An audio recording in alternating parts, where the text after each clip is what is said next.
The youngest divisional commander anywhere in the German armed forces during 1944 was not an aging officer who had spent decades advancing through a traditional military career.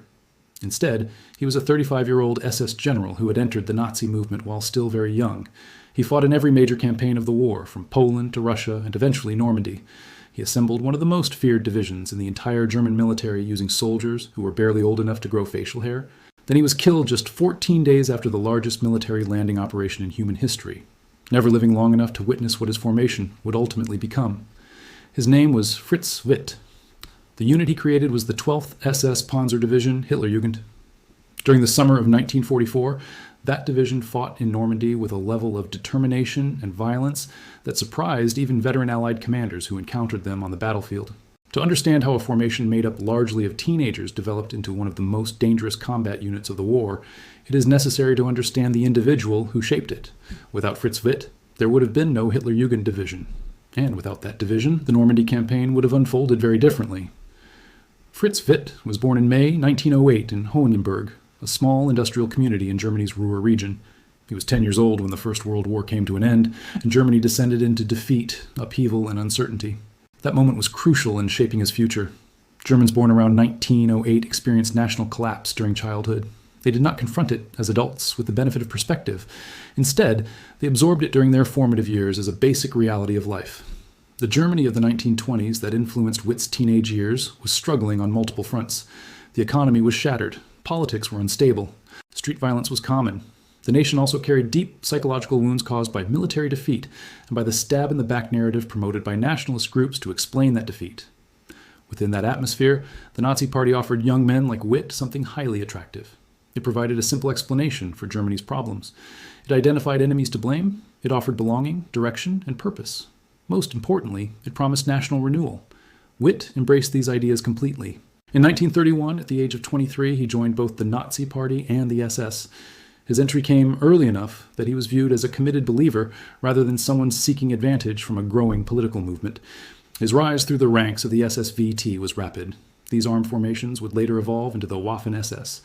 Witt demonstrated physical endurance, tactical skill, and leadership qualities that his superiors valued.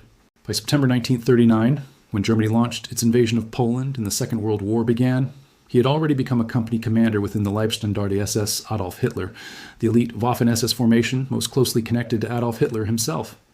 The campaign in Poland marked Witt's first experience in real combat. His performance confirmed the confidence that senior officers already had in him. He proved effective under battlefield conditions, rather than merely appearing capable during exercises and training. That distinction was extremely important. Many officers who excelled in peacetime failed once exposed to actual combat. Witt made the transition successfully, and did so with an ease that drew attention from those above him. The campaign in France during 1940 added further to his reputation. Operations in Yugoslavia during 1941 expanded his experience even more. Then came the Eastern Front. For the Waffen-SS, this was where the war took on its most intense form. It was also where Fritz Witt developed into the commander he would later become while leading the Hitlerjugend division in Normandy. The Eastern Front bore little resemblance to Poland or France. It was a conflict of a completely different scale and character. German forces faced an opponent of enormous size, remarkable resilience, and a willingness to absorb losses that would have broken most Western armies many times over. The fighting there destroyed many of the assumptions created by the easy victories of 1939 and 1940. Commanders who survived were forced to gain a practical understanding of what modern warfare truly required. Witt survived. More importantly, he learned. He fought in some of the harshest battles of the campaign, including the Savage fighting around Kharkov in early 1943. During that struggle, the SS Panzer divisions played the decisive role in one of Germany's most successful counteroffensives of the entire war. By this stage of his military career, Fritz Witt had gathered extensive battlefield experience, earned numerous decorations, and established a reputation for real operational skill. When SS leaders approved the creation of a new division centered on graduates of the Hitler Youth Organization, he was the natural choice to lead it. The 12th SS Panzer Division Hitlerjugend became one of the most distinctive military formations of the Second World War. The concept itself was remarkably bold, even by the standards of the era. In many ways, it appeared almost irrational from a conventional military perspective. The plan called for 17-year-old and 18-year-old youths, raised entirely under the Nazi system, to be combined with seasoned Waffen-SS veterans. Those experienced soldiers would supply the combat knowledge and tactical expertise the young recruits lacked. Together, they were expected to form a frontline panzer division capable of facing the strongest Allied forces in the world. Yet the idea was not as unrealistic as it might first appear. These were not ordinary teenagers by modern standards. From early childhood, they had been molded by a totalitarian government that placed military readiness and ideological loyalty at the center of daily life. Years of mandatory participation in Hitler Youth programs had left them physically fit and highly conditioned. At the same time, they had absorbed National Socialist doctrines so completely that sacrifice and dying for the fatherland were not distant concepts. Those beliefs had become deeply rooted personal convictions. Witt took this human foundation and, during the period between the division's creation in mid-1943 and the Allied invasion in June 1944, transformed it into a formidable fighting force. The training program was exceptionally demanding. Even when measured against the already rigorous standards of the Waffen-SS, his teenage troops were pushed harder than those in nearly any other German formation. Physical conditioning and battlefield instruction were reinforced by continuous ideological education. The result was a body of soldiers who were not only effective in combat, but also intensely devoted to the cause they believed in. They fought with a level of determination that many Allied opponents found deeply disturbing. By the spring of 1944, the Hitlerjugend Division was stationed in northern France. Its mission was to help defend against the Allied invasion that German commanders knew would eventually arrive, even if its location and timing remained uncertain. Witt and his men were assigned to the region around Caen in Normandy. They served within the 1st SS Panzer Corps commanded by Sepp Dietrich. The weeks leading up to D-Day passed in a mixture of continued training, defensive preparations, and the tense anticipation familiar to soldiers awaiting a battle they know cannot be avoided. Then everything changed. During the night of June 5th and the morning of June 6th, 1944, the largest amphibious invasion ever conducted began on the beaches of Normandy. The waiting was over. The Hitlerjugend Division received orders to move toward the combat zone. What followed in the days after D-Day marked the first battlefield test of Fritz Witt's young soldiers. Their performance was not what Allied commanders expected. Measured by military standards, the division's actions during the days and weeks following the landings were extraordinary. The Allied officers confronting them were experienced veterans. Many had already fought campaigns in North Africa and Sicily. They believed they understood the full range of German military capabilities. Instead, they encountered resistance that shocked them. In many cases, the soldiers opposing them were still teenagers. Yet the division launched repeated counterattacks with a level of aggression and persistence far beyond what Allied commanders thought possible from such a young and inexperienced force. Losses mounted rapidly on both sides. The Hitlerjugend Division fought with an intensity driven by ideological commitment, rigorous preparation, and the fearlessness often found among very young men who have not fully come to terms with their own mortality. As a result, the Allied advance that had been expected to move quickly inland from the beaches slowed dramatically. The resistance offered by Witt's division, along with other German units defending around Caen, transformed what had been intended as a rapid breakout into weeks of exhausting attritional combat. The cost was immense for both sides.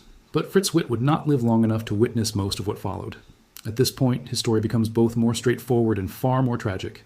On the 14th of June, 1944, only 8 days after D-Day and 14 days before the month ended, Fritz Witt was at his divisional headquarters near the village of Venoix outside Caen. At that moment, British warships positioned offshore opened fire on German defensive positions. During the bombardment, one shell struck Witt's headquarters directly.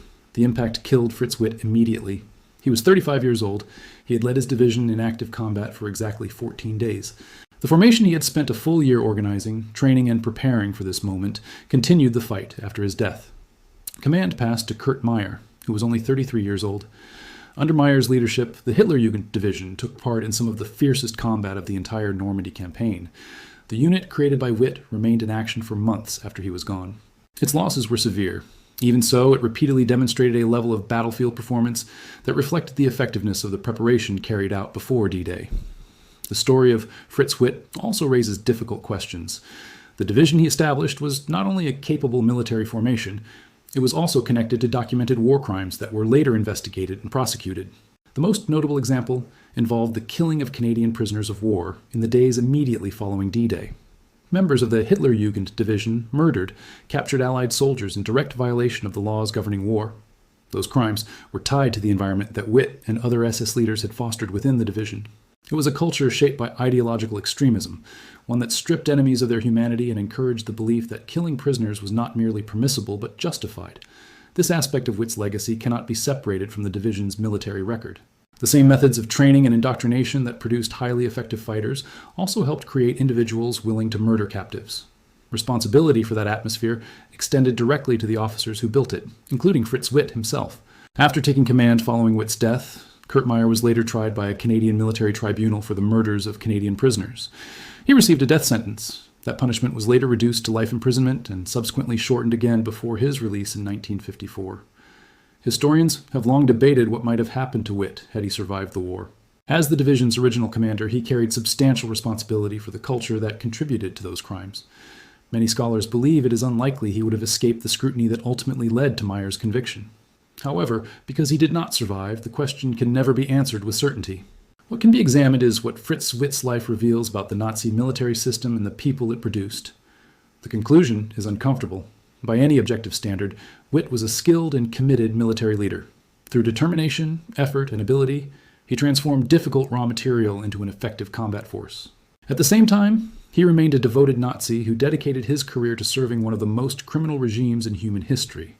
He also created a division whose ideological fanaticism manifested not only in combat performance, but also in the killing of prisoners. These realities do not contradict one another. They exist together as parts of the same truth. The Nazi system took whatever genuine talents its followers possessed and directed those abilities entirely toward an ideology that recognized no moral boundaries and assigned value only according to its own racial hierarchy.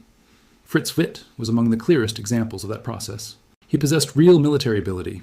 He applied all of it in service to a cause that ultimately faced destruction. And he died before he could be held accountable for what he had created and for the actions carried out by the organization he helped shape. Today, the fields of Normandy where the Hitlerjugend division fought during the summer of 1944 are quiet. Cemeteries now stand across the landscape, holding the fallen from both sides of the conflict. The teenage soldiers trained and commanded by Fritz Witt are gone as well. Most died in the fighting that continued long after their commander had been killed.